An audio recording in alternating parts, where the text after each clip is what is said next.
People who study domestic terrorism, especially people who try to prevent that terrorism, like the FBI and Homeland Security, they're very worried about far-right anti-government extremist groups like the Proud Boys, the Oath Keepers, and lots of militias all over the country. But there's another big concern. Just regular individuals, radicalized by social media and online videos, that if or when they come together, like they did on January 6, 2021, the threat of violence could endanger our civil society. The final episode in our podcast on far-right extremism in the North Country, if all else fails, and today's story of the day. Support for Story of the Day comes from Clarkson University, offering over 95 programs of study with campuses in the Hudson Valley, Central, and Northern New York. More at clarkson.edu. Hey, I'm David Sommerstein. It's Friday, January 19th, and let's turn it right over to Emily Russell and Zach Hirsch for episode 4 of If All Else Fails. There's a big Victorian-style home in the city of Glens Falls. That's where I meet James Bonet. He rents an apartment upstairs. Good to meet you. I'm Emily. Nice to meet you as well. Thanks for doing this. Heck yeah. Bonet is in his early 30s. He's got a scruffy brown beard and is wearing a pair of big clear frame glasses. I was on speakerphone for this interview. Hey James, nice to meet you. I'm Zach. Hello, Zach. Are you okay if we just sit outside? Is that all right? That's cool. We take a seat in the plastic Adirondack chairs on the porch. Why are you doing this interview, I wonder? I just want to be known that I did stand up to this period of time that not a lot of people were standing up. I was one of them. The period of time he's talking about was early 2021, just days before the presidential election was certified. Bonet was a shift manager at the Five Guys in Saratoga Springs. On January 5th, he got off work late. Usually he'd head home, get some sleep. On this night, he had a decision to make. Either do that or drive 7 hours overnight to Washington, D.C. I was teeter-tottering. I'm like, am I not? I'm like, nah, I shouldn't. And then it's like, it's a long drive. I'm like, you know what? You only live once. Let's experience this, essentially. Bonet was convinced the election had been stolen from President Donald Trump, and Trump was going to give a big speech. Bonet wanted to be there. He wanted answers. Bonet got into D.C. the morning of January 6th. He took a quick nap in his car. Then he made his way towards the Ellipse in front of the White House. We're gathered together in the heart of our nation's capital for one very, very basic and simple reason: to save our democracy. Why was it important for you to make that trip? Because he's our commander-in-chief, and he takes an oath to protect the Constitution. Born to uphold our Constitution. So when we have a serious matter like that, I think it's important for anyone to listen to the commander-in-chief and what he has to say, because he's probably going to say some things that are important. I said, something's wrong here. Something's really wrong. Can't have happened. And we fight. We fight like hell. And if you don't fight like hell, you're not going to have a country anymore. Bonet was in a crowd of thousands. People were waving American flags and Trump flags. He listened as the president said again and again that the election was stolen, which was a lie. A lot of Trump's false claims had already fallen apart in court. Even his own team had debunked some of them. But the president refused to give in. We will never give up. We will never concede. It doesn't happen. You don't concede when there's theft involved. Everyone was heading down to the Capitol, so I'm like, you know what? I'm going to head down and just see what's up. It was just surrounded by so many people. And then, they were, throwing tear gas at us and things like that. Bonet told us he wasn't armed and thought he was joining a peaceful protest. He was in a beanie and a tie-dye hoodie. But there were others in the crowd wearing tactical vests and ballistic helmets. Some people had Confederate flags and QAnon flags, and some were armed with pepper spray, baseball bats, and stun guns. They were all headed for the Capitol. In the crowd that day were members of far-right groups like the Oath Keepers and the Proud Boys, who have a history of violence. In a hotel nearby, members of the Oath Keepers were on standby with a huge cache of weapons. January 6th was the biggest attack on the U.S. Capitol since the 1800s, and Bonet was part of it. He went into the building. He says he just got swept up in the action. It kind of just happened, essentially. I wasn't trying to overthrow anything. The fact that the cops let us in, it just... They did try to stop the group. No, they didn't. Like I said, you weren't there, you know what I mean? We'll get more into what James Bonet did that day later in this episode. Bonet turned himself in 3 weeks after January 6th. Some of his coworkers had reported him to the FBI. He ultimately pleaded guilty to illegally entering the Capitol. He served about 2.5 months in federal prison. We weren't sure what to expect from this interview. We read the documents from Bonet's trial, and at least on paper, it seemed like he had regrets about January 6th, like his experience was a wake-up call. But that really wasn't the case. He sees what he did on January 6th as his patriotic duty. He compared himself to the founding fathers during the American Revolution. And today, Bonet is still convinced that there's a corrupt deep state pulling the strings, that the 2020 election was stolen. We pushed back on that. We told him the election was not stolen. But Bonet had explanations for everything. I'm seeing, I'm just like doing a little bit of like digging and research back here on the back end. And you're also looking on Google, right? That hides their search results too. So like that's, like, you know what I mean? And like, it is what it is. Listen, when the truth comes out, I'm just saying, like, you're gonna be like, how did you know? I know because I looked into it. Being in January 6th and being in there's a lot of people like me that we know the election was stolen. They thought it was their duty as citizens to stop the count. You can't understand that moment without understanding conspiracy theories.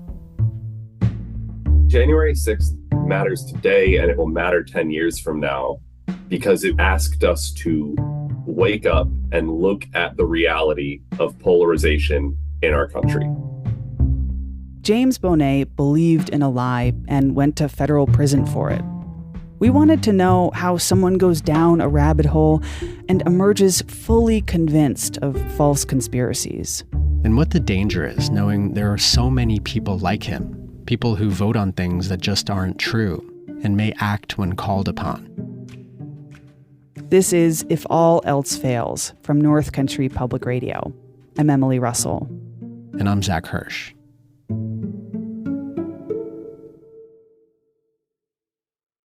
When we met James Bonet, we were straight with him. I mean, like, you can probably hear in our questions, our story, it's probably going to be pretty skeptical, you know, of some of the things you've been telling us. We told him we'd be fact-checking him on all his claims, and he said he was open to that. Are you open to some skepticism? Heck yeah, I am. Of course I am. We spent months digging into the far right, looking into organized groups and militias, law enforcement leaders. But most of the people on the far right are regular guys like James Bonet, people who aren't part of a group, who are mostly just binging videos and scrolling on their phones. We really wanted to know how people like Bonet come to believe in this stuff, how those beliefs led Bonet all the way down to D.C. and into the Capitol on January 6th. And beyond January 6th, how he came to embrace an alternate reality. So as we sat on his porch in Glens Falls, we went back to the beginning. So tell me about, when you started becoming just aware of politics. What was your political leaning when you first started voting and being active? I guess I always leaned left. I was like a Bernie bro, and then, I don't know, just a bunch of stuff happened. Like, I used to be like 300 pounds, so I lost weight. I lost like a bunch of weight, and I realized that like what they're telling you what to eat is pretty much BS. So I figured if they're lying to you about what you're eating, then what else are you lying to you about? It just led me down this rabbit hole. Bonet's weight loss journey was kind of the start of his transformation, his shift away from trusting mainstream science, the government, and the media. He says he started listening to a lot of podcasts. There's a lot of people that are speaking out that just get censored. You just got to know where to go. Bonet started listening to shows like the X-22 report. So I think Trump, he needed the people to wake up. He needed the people to break out of the brainwashing. And the only way to do this is to show the people. There's lizard people everywhere. And a podcast called Tinfoil Hat. These shootings, you can always tell it's a conspiracy because the powerful always end up with more money, more power every time. It never goes the other way. They're never at a place where talking about climate change. Thank you, Kay. And another show called Nino's Corner. There's climate change, but it's engineered. Everything that you're being told is a lie. It's all engineered, and it's time to wake up. Wake the up. One of the biggest lies in Bonet's mind was about the 2020 election. Donald Trump losing to Joe Biden, it just didn't add up. You look at Pennsylvania, more dead people voted in Pennsylvania than that are buried in Gettysburg. You look at 2,000 mules and then things like that that's happened. Like, there is irregularities in the election. Bonet is throwing out all kinds of references here, so let's go through them one at a time. The claim that tens of thousands of dead people voted in Pennsylvania, state election officials found no evidence of that. The 2,000 Mules he references, that was a conspiracy film that claimed to show widespread voter fraud. But that film has been widely debunked. All of these conspiracy theories went viral on social media, and all of them are very easily refutable. That's Pete Kurtz-Clovis. He's from the Polarization and Extremism Research and Innovation Lab at American University. That lab focuses on preventing violent extremism. Throughout our interview with Bonet, he bounced around a lot. He always had another data point or a theory, and it was hard to keep up. Kurtz-Clovis says that's just how a lot of conspiracy theorists talk. It is very common for people who hold these beliefs to overwhelm the listener or the person that they're talking to with data points, with air quotes, facts, and with evidence that they have spent hours absorbing. Kurtz-Clovis says people consumed a lot more of that kind of stuff during the pandemic. A lot of people were stuck at home. Many turned to podcasters and YouTubers for company. And remember, the 2020 presidential campaign was happening at the same time.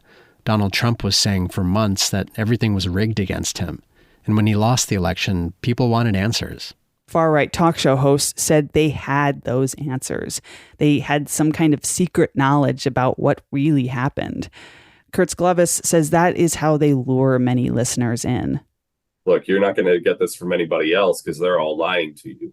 But I have this little piece of information that's going to blow your mind. And the reason why that attracts people is because it's compelling. It's exciting to hear that what you know is wrong and you're about to learn the truth about something. The thing is, some conspiracy theories do have a kernel of truth in them, like the idea of economic inequality. James Bonet brought up the economy a bunch of times in our interview with him. Everything's based on fraud. Like our economic system, that's a Ponzi scheme and is literally based on fraud. We know that inequality is fertile ground for conspiracy theories. And in the US, the gap between the rich and poor keeps growing. Lots of people are really struggling. So it's not a huge leap for people to feel like the economy is rigged against them. Catherine Olmsted is a professor at the University of California, Davis. She studies the history of conspiracy theories. A lot of ordinary people, working class Americans, have experienced economic downturns. They look for reasons for people to blame. And yes, it's not crazy to think that the U.S. economy and government are not responsive to them. She says it's one thing to be frustrated and angry about the economy and inequality, but some people then make a huge leap and end up believing in elaborate plots, complete with all kinds of characters and cover-ups. So we know conspiracy theories do a few key things. They draw people in with secret knowledge, they appeal to those who feel cheated, and they give them someone to blame. And we know that people find those theories and get more convinced of them by spending a lot of time online, watching videos, listening to podcasts, just consuming a ton of content. There are a lot of far-right anti-government groups out there, and a lot of people engaging with their content online. The internet is a massive space. It's impossible to track all that activity. But state and federal security agencies say it is a top priority. We look at online extremist activity every month. That's Jackie Bray. She's the commissioner of New York's Division of Homeland Security and Emergency Services. New York State, this is not where you want to be in the top, but New York State ranks in the top 5 across the country of online extremist activity almost every month. Online extremist activities would be engagement with those groups, engagement with those posts. How much chatter, how much commenting do extremist posts get on any given week, on any given month? But here's the thing, chatter, commenting, it's free speech, protected by the First Amendment. So agencies are on the lookout for when that speech crosses a line, turns into action, or even just the threat of action. Charles Keller is a special agent with the FBI based in Albany. The biggest thing that we're looking at is if somebody's intending to commit violence or criminal activity. If someone's looking to do harm and or cause chaos, like a threat to national security related to pushing their ideology, that's where it crosses the line. Keller supervises the Joint Terrorism Task Force that covers upstate New York and Vermont. He says here and across the country, these online spaces are pretty toxic. They vent online and they vent together in groups, and it's kind of the echo chamber where they continue to hear the same thing being relayed back to them by the same people that have the same beliefs, and then they want to do something about it. That is what happened on January 6th. People from all around the country formed a mob, broke into a federal building, and violently tried to overturn a presidential election. Even people like James Bonet, who are usually on the sidelines. But you get enough people to believe in the same lie, get behind the same goal, and suddenly there's a real threat. This is from a video Bonet shot on his cell phone that day before he went into the Capitol, before things escalated. You can hear there was a real sense of patriotism in the crowd. Bonet posted a lot of his experience on social media. When he got inside the Capitol, he wrote, quote, "We made it into the building. We're taking it back." Bonet was in there for 17 minutes. He filmed himself smoking a joint in the office of Jeff Merkley, a Democratic senator from Oregon. Listen, hindsight's 20/20, okay? When I went in there, yeah, I may have said some stupid stuff. He says, sure, he probably shouldn't have walked into the Capitol that day. In fact, he was committing a federal crime. Bonet told us he regrets embarrassing his parents. But sitting on his porch years later, he says he didn't pose a real threat. I wasn't trying to overthrow the government with, a joint? That doesn't make any sense. Do you know what I mean? I wasn't trying to overthrow anything. But remember what's happening here. Bonet was part of a group that delayed the certification of a presidential election for hours. Some members of Congress hid in their offices. Others were evacuated. Rioters smashed windows and broke through doors. Someone built a noose. People were calling for members of Congress and the vice president to be executed. People are chanting, "Hang Mike Pence" in that video. 4 people in the crowd died that day, and several others died after. Bonet says true patriots like him, they were just protesting peacefully. He believes anyone who was violent was only trying to make Trump supporters look bad. They don't even look like Americans. They literally look like they went to the Halloween store and like, let me look like a patriot. They don't even look like real Americans. They look honestly like FBI. Do you have evidence for that? No, it's just what my instinct tells me, and I trust my instinct. That's yet another viral conspiracy theory, which the head of the FBI described as ludicrous. A congressional investigation and hundreds of prosecutions found no evidence that the FBI or anyone else infiltrated the crowd that day. More than 1,000 people were arrested for participating in January 6th, including dozens of New Yorkers, people from Watertown, Buffalo, Rochester, Long Island, and New York City. Hundreds of people ended up with prison time nationwide, including James Bonet. He was originally charged with a felony, but he took a deal and pleaded guilty to unlawful entry in a restricted building, a misdemeanor. Bonet says his sentence was a surprise, but he went in thinking of himself as a patriot. During the American Revolutionary War, some of our founding fathers were imprisoned, and I thought if they could survive that, then I could survive 3 months or 72 days in prison. So that was my mentality going through it. Do you regret being part of that day, the insurrection? I wouldn't even call it, I'm not going to call it an insurrection or give it power like that, but no, I don't. Federal officials say more than 100 police officers were injured by the mob on January 6th, some of them seriously injured. The mob also attacked reporters and photographers. And again, there were threats to assassinate Vice President Pence and other politicians. But Bonet says for him, the experience and going to prison for it was worth it. If you look at the things that have happened to me after, my life has gotten better. Bonet started taking courses at the local college, getting into jiu-jitsu, writing poetry, and he's decided what he wants to do with his life. He wants to be a constitutional lawyer, maybe run for governor someday. He says it's all been a learning experience. And now Bonet seems even deeper in his beliefs. We talked to Pete Kurtz-Glovis about all this. He's the extremism researcher from American University. He says it makes sense that Bonet would double down since his conviction. If he gives up those beliefs, then maybe it was all for nothing. But if he holds on to them, then he can remain part of this grand narrative that these conspiracy theories kind of construct around us. Bonet says he's even more interested in politics now, and he's thinking a lot about what needs to happen next for the country.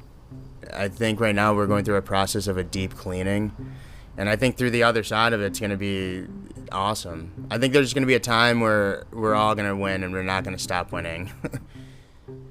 What do you mean by a deep clean? Just like all the corruption just being exposed, and then from there we had to just work our way through that, through voting, through grassroots movements and things like that. We, the people, will take it back peacefully through voting and everything like that. Bonet says America needs to hit rock bottom, and the country needs to have a, quote, near-death experience before things get any better. Even if Bonet says that's a peaceful process, a lot of people are really worried that's not the reality, that another January 6th could happen, that people who are radicalized and believe in far-right conspiracy theories will form another mob and commit more violence. Here's Catherine Olmsted again, the historian from UC Davis who studies conspiracy theories. I'm really concerned that we could have an authoritarian take over in the United States. I'm worried that if Trump is elected, that he could decide that he was not going to leave office. If he isn't elected, there could be, again, some sort of violent reaction. So I'm worried about that every single day. Political observers say there are some glimmers of hope, like the 2022 midterm elections, for example. A lot of people were afraid of widespread political violence and disruption, but that didn't happen. We also asked New York's Homeland Security Commissioner Jackie Bray about this, about the possibility of political violence in the next presidential election. Here's what she had to say. Obviously, the fact that we even have to have this conversation in this country, in this day, is heartbreaking and is designed by people who would prefer autocratic and authoritarian government to suppress our vote. And I think New Yorkers won't let that happen. And I'm confident that our elections will be safe this year. But nationwide, there's no doubt that a lot of people are worried about what the future holds. Despite the criminal and civil court cases he's facing, Donald Trump is the leading Republican candidate for president, and he's talked about punishing his enemies and joked about being a dictator. While powerful figures like Trump are driving the narrative, experts say people like James Bonet also play a critical role here. They're shaping and in some ways threatening the political system, not only believing in lies, but voting and acting on them. So we wanted to ask Bonet what he thinks will happen, and it was pretty dystopian. He thinks there's going to be an internet blackout and military takeover. After all that, he thinks Trump will win, which will kick off World War III. Bonet's reality has been shaped by the media he's consumed over the last few years. It's really changed how he sees the world. At the start of our interview, Bonet told us he went down a rabbit hole. So at the end, we ask him a bigger question about his reality, about all of it. What if you're wrong? Like, have you considered the possibility that, like, maybe you've been manipulated? Yeah, I have. I mean, if I'm wrong, I'm wrong, but that doesn't stop the fact that this whole journey has led me to what I want to do with my life, and I just continue on that path. He said that a bunch of times in a few different ways. If I'm wrong, I'll admit it, he said. But then he added, I don't think I'm wrong. While Bonet doesn't have a big platform, many other people who share his views do. Politicians, podcasters, sheriffs. And when people with big platforms share conspiracy theories, they can go viral, spread to millions of people, like James Bonet. After what happened on January 6, 2021, experts say that wave of radicalization is still a real and dangerous threat. For North Country Public Radio, I'm Zach Hirsch. And I'm Emily Russell. If you missed any episode in our podcast, If All Else Fails, or want to listen again, or want to share it with a friend, you can find all the episodes at ncpr.org/ifallelsefails. You can also subscribe to the podcast, which also has bonus episodes that we're not going to hear on Story of the Day. Subscribe wherever you get your podcasts. Just search for If All Else Fails, and it comes up. It's great. For more specific instructions on how to subscribe to a podcast, go to ncpr.org/podcast. It's very easy. And while you're subscribing, please rate the show. Ratings really do draw more people to the podcast and help get a bigger audience. And we love all the feedback that you give us there too. So please rate the podcast. Thanks so much. We have so-called regular North Country news on our website, ncpr.org, now and through the weekend. Music today by Patricia Julian of Burlington. Story of the Day will be back to its regular radio time of 5:48 in the evening on Monday. Have a great weekend. I'm David Sommerstein, North Country Public Radio.